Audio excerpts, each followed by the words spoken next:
자리에 앉아서 풀면서 들으세요. 풀면서. 아 식사 저거 준비하세요. 이거 내용 간단하기 때문에. 그래서 조심해야 될 게 이 회전자의 극이 상의 극은 아니라는 거예요. 그림 볼 때 조심해야 됩니다. 반대예요. 이 C는 예를 들어 이렇게 C가 들어가서 이렇게 나오는 방향. 그러니까 전류가 이렇게 도니까 N, S가 생기고 고정자에 이렇게 생기는 거죠. 그러면 안에 회전자가 이거 따라 반대각으로 따라 도는 거예요. 실질적으로 물리적으로요. PMSM 모터는 이렇게 생겼는데 이거를 도식적으로 어떻게 하냐면 예를 들어 A가요 지금 전류가 이렇게 돌잖아요. 그죠? 전류가 지금 들어가서 이렇게 나오는 구조거든요. 그러면 여기에 커다란 고정자 자석이 생겼다고 보는 거예요. B상도 마찬가지로, C상도 마찬가지로, B상인가? B상. P? 여기 그림 잘못 그렸네. 이게 지금, 맞지. 그러니까 이렇게 되니까 이렇게 자석이 생긴 거죠. C는 이렇게 생긴 거죠.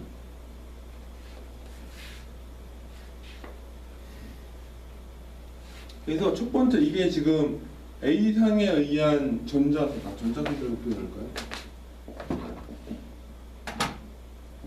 전자석인데 실제 A상의 전자석은 이렇게 표현해요.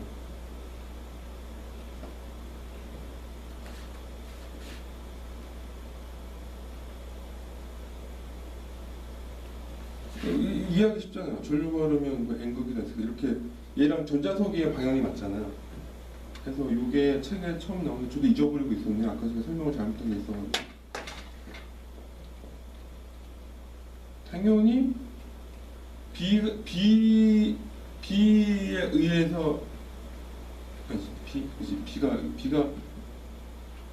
B 쪽 전류가 이렇게 흐르니까 자석이 이렇게 생겨요. 그러니까 이게 지금 이거는 실제 B의 전선은 여기 요 방향으로 감겨 있는 건데 그림상으로는 실제 전선이 감겨 있는 면의 수직 방향으로 생성 그림을 그린 거죠. C도 마찬가지. C가 전선이 감겨 있는 건 사실은 이쪽 면을 기준으로 이렇게 감겨 있는 거거든요. 하지만 C는 그림을 그릴 때는 그 면의 수직인 면으로 그려요. 그래서 책에 A, B, C가 실제 권선을 이렇게 방향을 바꾼 게 아니라요. 이거는 전자석의 방향에 근거한 그림이거든요. 실제 물리적으로는 A는 이쪽에 있어. A 권선은 이렇게 감겨 있는 거. 이쪽 어떻게 말하지? 그러니까 VA가 있으면 실제 A는 여기 있는 거죠. A 권선의 방향. 권선 이렇게 감겨 있는 거예요. VB는 여기 VB의 수직인 면이니까 여기고 여기가 BB고 헷갈리죠. 저좀 헷갈리는데 여튼간에 이래요. 그래서 나중에는 이 그림 자체에 익숙해지는데 이 그림이 실제 굴이 감겨 있는 게 아니에요. 이거는 전자석의 방향입니다. 조심해야 돼요. 당연히 C는 C가 있어. A, B, C. C. 이제 C는 여기 유면이죠. C바가 있어서 C는 이렇게 이쪽에 L이 있는 것처럼 했지만 실제 L은 이렇게 감겨 있는 거죠. 이쪽 부분. 책 보면 나와 있는데 자세히 봐야지 나오거든요. 혹시 오해하지 마세요. 그래서 결과적으로 물리적인 모터의 모양은 이거이지만 우리가 그냥 A, B, C 3상에 관한 그림으로 할 때 이렇게 그리거든요. 이렇게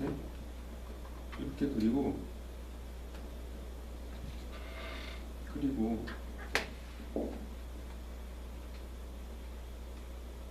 결국 우리가 제어하는 건 이 세 개거든요.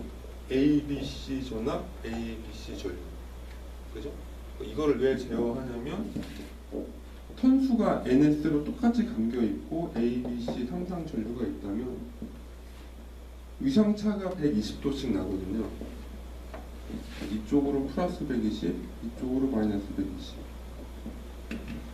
그래서 그게 FA, FB, FC 기자력인데 이 기자력의 총합, 전류에 의해 생긴 자기력, 기자력이죠. 자기력의 힘, 기자력 3개가 이 3개의 벡터량의 합이거든요. 책에는 이 과정이 안 나와 있는데 이걸 다 더해서 우리가 알고 있는 삼각함수 공식 있잖아요. 이걸 다 대입해서 짬뽕해서 계산하면은 이 식이 나와요. 2분의 3 ns im 코사인 오메가 s t 마이너스 세타 이렇게 나오거든요. 그러면 코사인은 잠깐 잊어버린다면 이 앞에 있는 건 고정함수잖아요. 2분의 3도 고정, ns 통비도 고정, im은 전류의 최대치니까 고정. 즉 뭐냐면 a, b, c 이 벡터가 생기거든요. fa, fc, fb가 생기면 이 세 개의 합성 벡터 f가 생겨요. f는 한 개예요. 한 개거든요. 그 한 개는 세 개가 합쳐진 형태로 나오는데 우리가 딱 유치하기도 이건 원형으로 돌아요. 무조건 모터를 돌리기 때문에 합성 벡터. 그러니까 세 개의 합성 벡터 f는 최대치가 항상 일정해요. 최대값이 어느 각도가 있던 간에 일정한데 중요한 건 이거죠. 이거를 돌리는 속도, 이 ABC 세 개가 합쳐진 합성 기자력의 속도는 오메가 S예요. 오메가 S.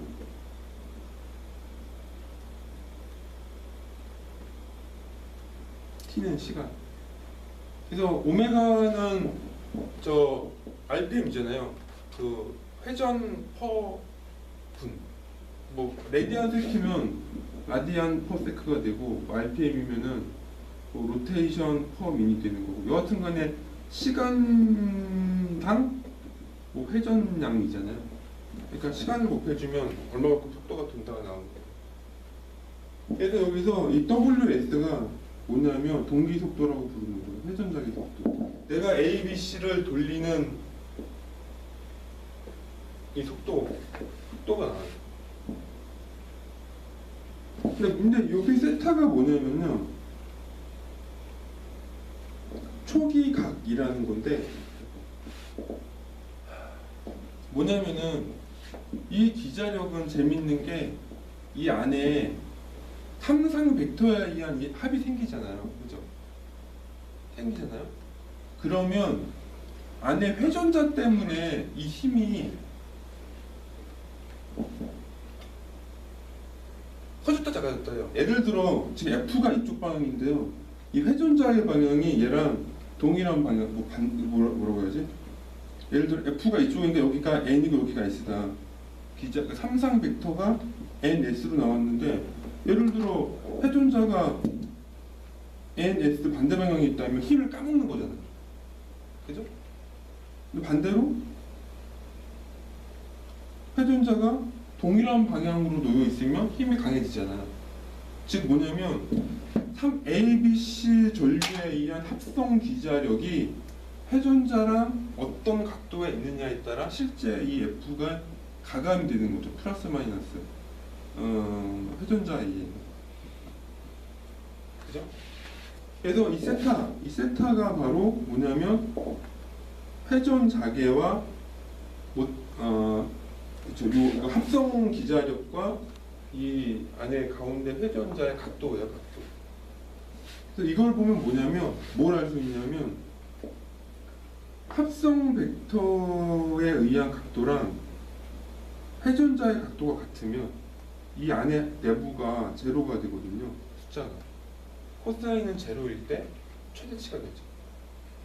즉 뭐냐? 회전자의 어떤 극성이 있으면 회전자 어떤 위치에 극성이 있을 거 아니에요. 거기에 맞도록 A, B, C를 합성한 기자력이 방향이 동일하게 되면 이 반대 방향으로 따라가는 겁니다. 그러니까 이 파란색이 N, S면 밖에 적절하게 반대 방향으로 전자상을 걸어주면 최대 회전력과 그러니까 이 안에 회전자에 의한 자석의 힘이 고정자에서 생성된 합성 기자력과 그 자석끼리 당기잖아요. 그 힘이 최대가 되는 거죠.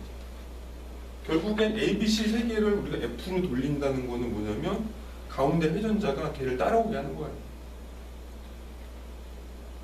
그래서 이 각도가 중요해요. 이 회전자 위치가 어딘지 알아야지 내가 합성 기자력을 만들 때 그거에 적절하게 A, B, C의 신호를 만들어 줄 거 아니에요. 나도 아까 이제 재호기 할 때 세타가 많이 나오는 게 회전자의 위치를 추적하기 위해서 회전자의 위치를 알아야지 내가 그거에 적절한 A, B, C 전압이나 전류를 만들어서 그거에 합성 기자력인 F를 조절하는 거죠. 그래서 이 초기각은 우선 모터의 기계각 속도 이게 돌잖아요. 이 회전자에 붙어 있는 오메가 M이 돌잖아요. 그러니까 이게 조심해야 될 게 VA, VB, VC가 있으면 합성 기자력 F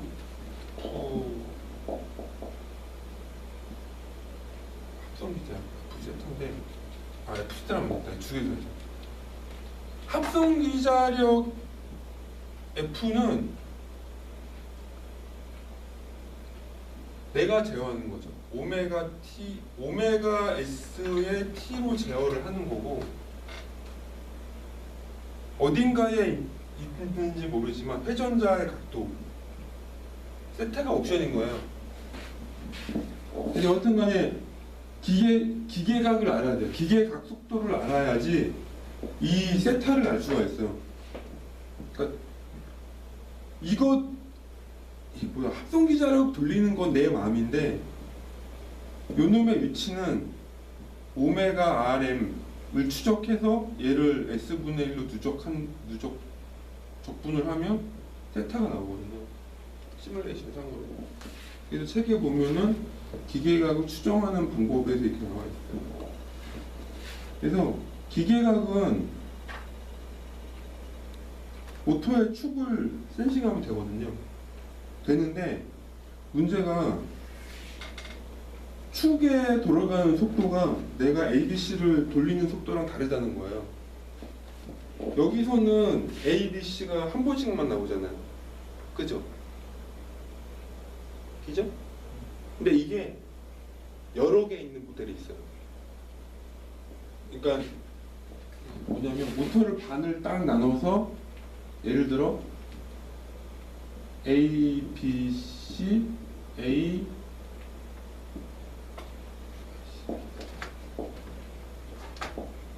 B, C, A, A, B, C, B, A, B, C,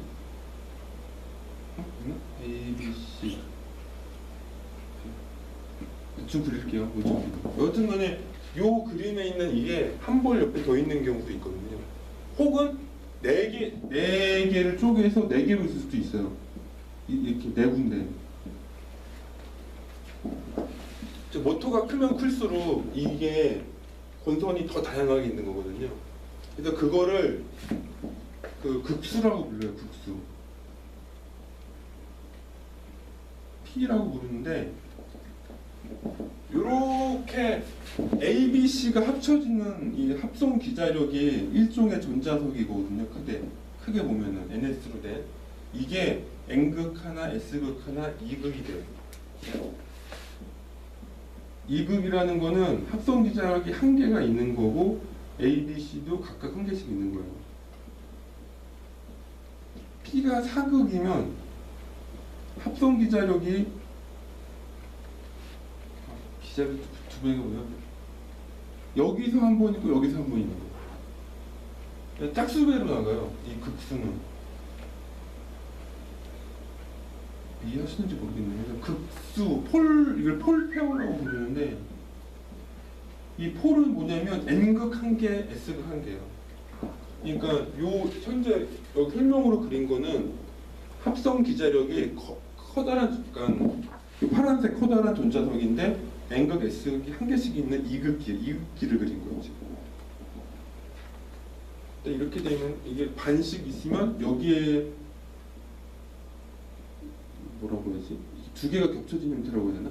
NS, NS 이런 식으로 겹쳐진 형태가 되기 때문에 사극기가 돼요.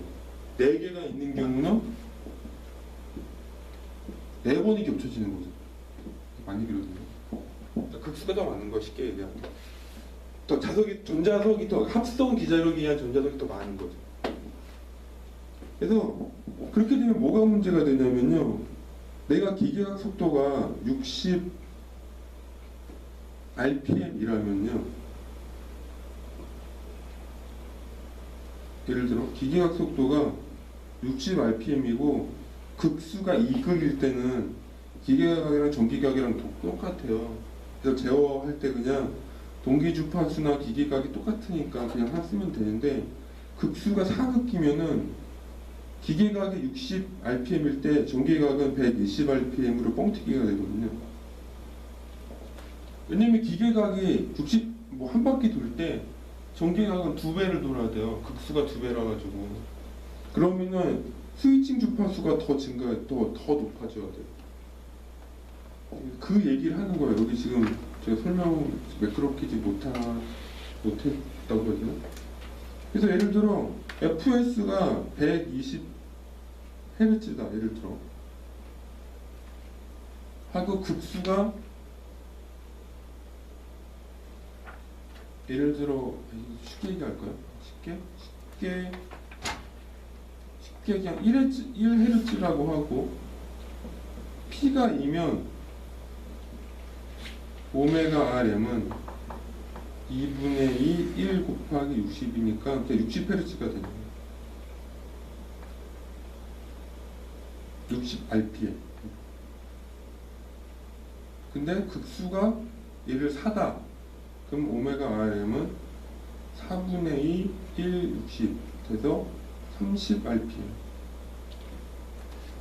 즉 똑같은 내가 동기 주파수를 돌리더라도 극수가 많은 애는 실제 모터의 이 축이 돌아가는 속도가 극수의 반비례에서 떨어져요.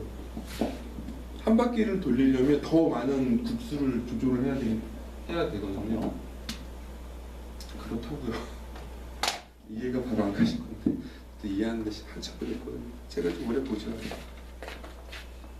일단 여기까지. 밥 먹죠.